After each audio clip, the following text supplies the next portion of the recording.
زمانہ جاہلیت کا مکہ، جہاں قریش اپنے تکبر، رسم و رواج اور طاقت کے نشے میں ڈوبے ہوئے تھے، اسی ماحول میں ہمارے پیارے نبی صلی اللہ علیہ وآلہ وسلم اللہ کا پیغام پہنچا رہے تھے، نرمی، محبت، حکمت اور سچائی کے ساتھ۔ ایک دن حضور صلی اللہ علیہ وآلہ وسلم صفا پہاڑی کے قریب سے گزر رہے تھے کہ اچانک ابو جہل نے سامنے آ کر سخت باتیں کرنا شروع کر دی۔ اس نے بدتمیزی کی، گالیاں دی اور اس قدر تیز کلام کیا کہ ایک لمحے کے لیے ماحول رک سا گیا۔ ہمارے نبی صلی اللہ علیہ وآلہ وسلم کچھ نہ بولے، صرف صبر اور وقار کے ساتھ وہاں سے آگے گزر گئے۔ یہ واقعہ ایک کنیز نے دیکھ لیا اور وہ بھاگتی ہوئی اس شخصیت کے پاس پہنچی جس کا نام سنتے ہی مکہ کے لوگوں کے چہرے کا رنگ بدل جاتا تھا، اور وہ عظیم شخصیت کوئی اور نہیں، حضرت حمزہ رضی اللہ تعالیٰ عنہ تھے، قریش کے بہادر، طاقتور، عظمت والے سردار، جن کے ہاتھ میں تیر و کمان ہوتی تو عشاق سکون سے سوتے تھے۔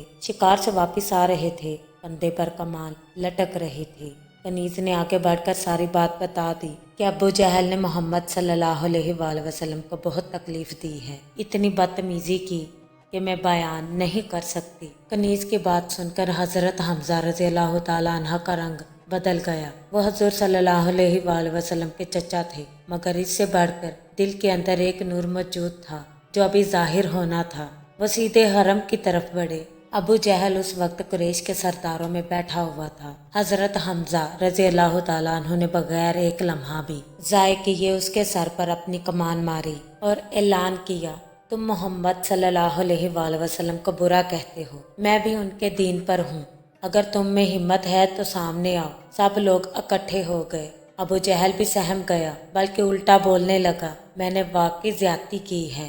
حضرت حمزہ رضی اللہ تعالیٰ عنہ جب گھر واپس آئے تو ان کے دل میں ایک عجیب کیفیت تھی۔ آپ رضی اللہ تعالیٰ عنہ سوچنے لگے، میں نے غصے میں کہہ تو دیا کہ میں محمد کے دین پر ہوں، لیکن کیا واقعی یہ دین حق ہے؟ وہ اسی سوچ کے ساتھ حضور صلی اللہ علیہ وآلہ وسلم کی خدمت میں حاضر ہوئے۔ نبی کریم صلی اللہ علیہ وآلہ وسلم نے پورا دین سمجھایا، قرآن کے کلمات سنائے، اور جب حضرت حمزہ رضی اللہ تعالیٰ عنہ کے دل میں ایمان کی روشنی اتری تو وہ پھوٹ پھوٹ کر رو پڑے، اور یوں وہ کہنے لگے، گواہ رہو، میں دل سے اللہ کا سچا دین قبول کرتا ہوں۔ یہ وہ لمحہ تھا جس سے اسلام کو بہت طاقت ملی۔ اس دن کے بعد جنگ بدر میں تیر کی طرح لپک کر دشمنوں کو للکارا، جنگ احد میں بہادری کے پرچم گاڑ دیے۔ حضور نبی کریم صلی اللہ علیہ وآلہ وسلم نے انہیں اسد اللہ کا لقب دیا، یعنی کہ اللہ کا شیر کہا۔ جنگ احد کے میدان میں ان کی شہادت نے تاریخ کا رخ بدل دیا، لیکن اسلام کے دل میں ان کا نام